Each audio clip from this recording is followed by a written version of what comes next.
حضرت خواجہ قطب الدین بختیار کاکی رحمۃ اللہ علیہ کا جب وصال ہوا تو مہرولی شریف کے ایک بڑے میدان میں نماز جنازہ کے لیے آپ کا جنازہ رکھا گیا۔ سینکڑوں آدمیوں کا ہجوم تھا۔ ایسے وقت میں ایک شخص آگے بڑھا اور کہنے لگا کہ مجھے حضرت خواجہ قطب الدین بختیار کاکی نے وصیت کی تھی کہ میری نماز جنازہ وہ شخص پڑھائے جس میں 4 خوبیاں ہوں۔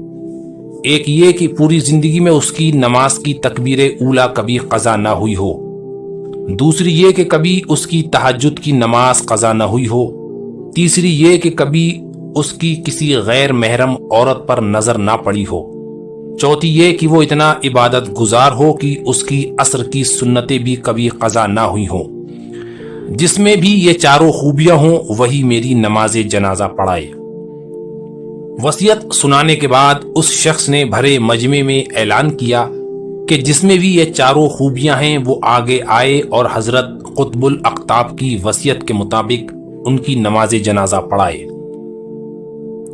جب یہ اعلان کیا گیا تو پورے مجمع میں سناٹا چھا گیا۔ لوگ ایک دوسرے کا منہ دیکھنے لگے۔ بھیڑ میں ایسی خاموشی چھا گئی جیسے سب کو سانپ سونگھ گیا ہو۔ بڑے بڑے اولیاء کرام، علماء و مشائخ وہاں موجود تھے، لیکن کوئی آگے نہ بڑھ سکا۔ سب کے سر جھکے ہوئے تھے۔ بار بار حضرت قطب الاقطاب کی اس وصیت کا اعلان کیا جا رہا تھا۔ کچھ دیر بعد لوگوں میں چیمگوئیاں ہونے لگیں کہ حضرت نے جو شرائط رکھی ہیں اس کے مطابق تو کوئی بھی آپ کی نماز جنازہ نہیں پڑھا سکے گا۔ وقت دھیرے دھیرے آگے گزر رہا تھا۔ تبھی مجمع سے ایک شخص روتا ہوا آگے بڑھا اور کہا، پیر و مرشد، آپ خود تو دنیا سے چلے گئے لیکن میرا راز فاش کر دیا۔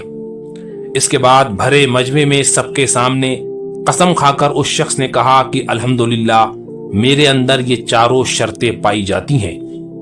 اس شخص نے حضرت خواجہ قطب الدین بختیار کاکی رحمۃ اللہ علیہ کی نماز جنازہ پڑھائی۔ نماز کے بعد جب لوگوں نے دیکھنا چاہا کہ کون ہے ایسا متقی و پرہیزگار شخص جس میں یہ 4 شرطیں پائی جاتی ہیں، تو یہ دیکھ کر ان کی حیرت کی انتہا نہ رہی کہ یہ شخص کوئی مشہور و معروف عالم دین نہیں، کسی خانقاہ کا صوفی اور سجادہ نشین نہیں، بلکہ دلی کے تخت پر بیٹھ کر ہندوستان میں حکومت کرنے والا بادشاہ وقت سلطان شمس الدین التمش ہے۔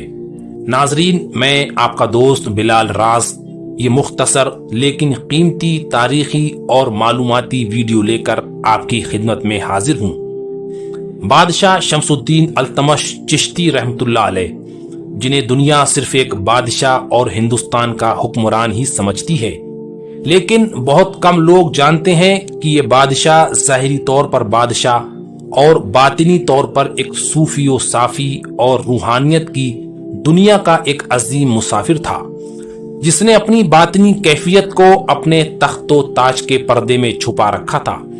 آج کی ویڈیو سلطان شمس الدین التمش کی روحانی زندگی پر روشنی ڈالے گی۔ گزارش ہے کہ اس ویڈیو کو پورا دیکھ کر اسے اہل عقیدت میں ضرور شیئر کریں اور ہمارے چینل محفل اولیاء کو سبسکرائب کر کے ہماری یوٹیوب فیملی میں شامل ہو جائیں۔ آئیے جانتے ہیں سلطان شمس الدین التمش کی زندگی کے پوشیدہ راز۔ حضرت سلطان شمس الدین التمش ترکستان سے تعلق رکھتے تھے۔ تاریخ فرشتہ کے مطابق قصہ یوسف علیہ السلام کی طرح آپ کے والد ماجد آپ سے بہت محبت کرتے تھے، اس لیے آپ کے بھائی آپ سے حسد کرنے لگے اور انہوں نے بچپن میں ہی آپ کو ایک سوداگر کے ہاتھ بیچ دیا۔ آپ ترکستان سے غزنی اور غزنی سے بکتے ہوئے ہندوستان کے شہر دہلی میں آئے۔ دہلی میں آپ کو بادشاہ قطب الدین ایبک نے خرید دیا۔ حضرت شمس الدین التمش بچپن سے ہی بہت عقل مند، سمجھدار اور بہادر تھے۔ سلطان ایبک کے دربار میں رہنے کے باعث آپ نے جلد ہی فوج میں بھرتی ہو کر جنگ کے علوم و فنون سیکھے۔ آپ کی ہونہاری، فنکاری اور تابعداری سے بادشاہ قطب الدین ایبک اتنا خوش ہوا کہ اپنی بیٹی سے آپ کی شادی کر آپ کو اپنا داماد بنا لیا۔ بادشاہ ایبک کے مرنے کے بعد جب سلطنت ٹکڑے ٹکڑے ہونے لگی تو شمس الدین التمش ہندوستان کے تیسرے بادشاہ بنے اور آپ نے ایسی شاندار اور عدل سے بھرپور حکومت قائم کی کہ خلفائے راشدین کے وقت کی یاد تازہ کرا دی۔ بادشاہ شمس الدین التمش ایک متقی و پرہیزگار، عبادت گزار، ولی صفت، عادل بادشاہ تھے۔ مسالک السالکین کی روایت کے مطابق سلطان شمس الدین التمش حضرت خواجہ عثمان ہارونی رحمۃ اللہ علیہ کی خدمت میں بھی حاضر ہوئے تھے، اور حضرت خواجہ معین الدین چشتی اجمیری رحمۃ اللہ علیہ سے آپ نے تصوف کی تعلیم حاصل کی تھی، اس لیے آپ حضرت خواجہ غریب نواز کے بھی منظور نظر تھے۔ سلطان شمس الدین التمش کو حضرت خواجہ قطب الدین بختیار کاکی رحمۃ اللہ علیہ سے بہت عقیدت و محبت تھی، اسی بنا پر آپ حضرت خواجہ قطب الدین بختیار کاکی رحمۃ اللہ علیہ کے مرید ہوئے۔ پیر و مرشد کی نگاہ ولایت کی بدولت بہت جلد سلوک کی منزلیں طے کی، اور حضرت خواجہ قطب الدین بختیار کاکی نے آپ کو اپنی خلافت سے نوازا۔ سلطان شمس الدین التمش ساری رات جاگتے اور اللہ کی عبادت کرتے۔ تمام عمر آپ کو کسی نے سوتے ہوئے نہ دیکھا۔ آپ کم سوتے تھے، کم کھاتے تھے اور کم بات کرتے تھے۔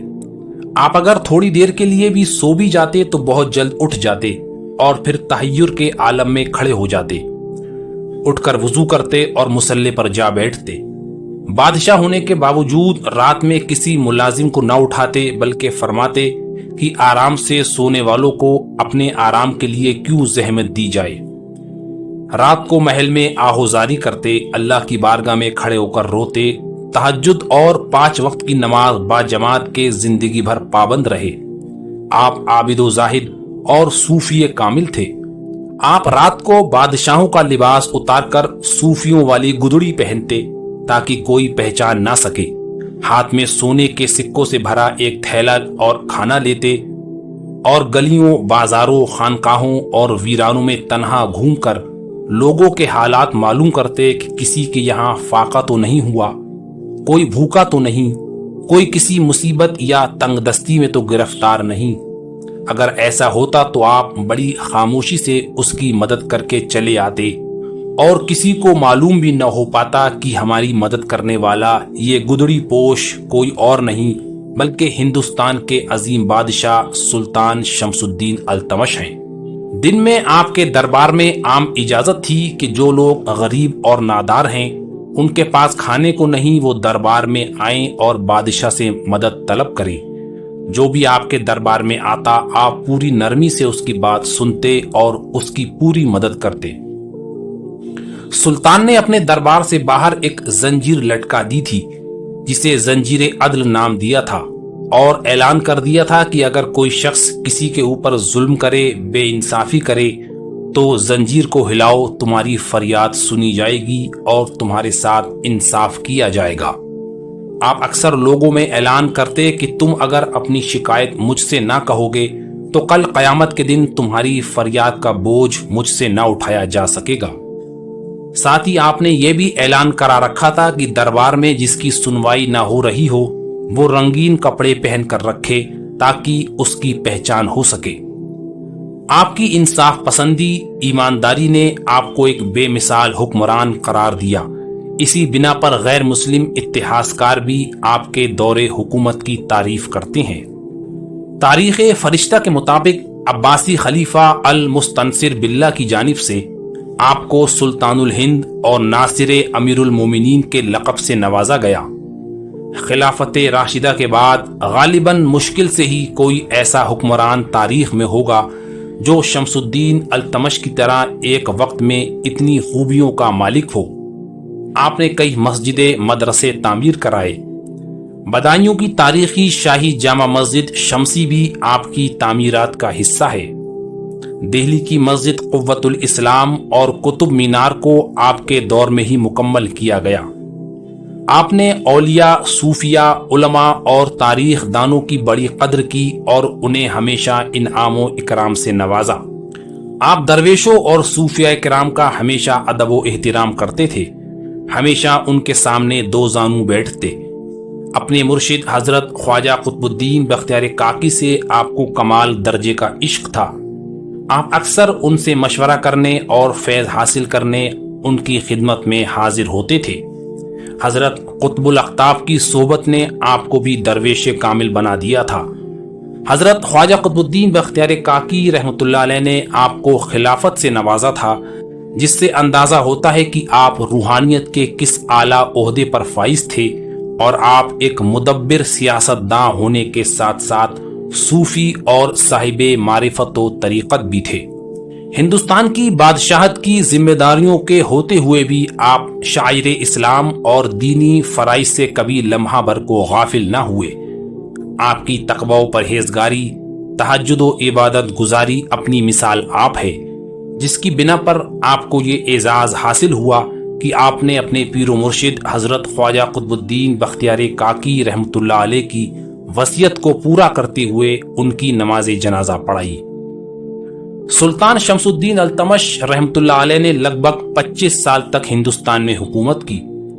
آپ کا وصال 20 شعبان 633 ہجری مطابق 28 اپریل سن 1236 عیسوی کو دہلی میں ہوا۔ آپ کا مزار مہرولی شریف میں قطب مینار کے احاطے میں موجود ہے۔ سلطان شمس الدین التمش کی زندگی ہمیں یہ پیغام دیتی ہے کہ بادشاہت میں بھی فقیری کی جا سکتی ہے، عیش و آرام ہوتے ہوئے بھی شب بیداری اور تہجد گزاری کی عادت ڈالی جا سکتی ہے، اور تخت پر بیٹھ کر بھی تصوف و روحانیت سے تعلق رکھا جا سکتا ہے۔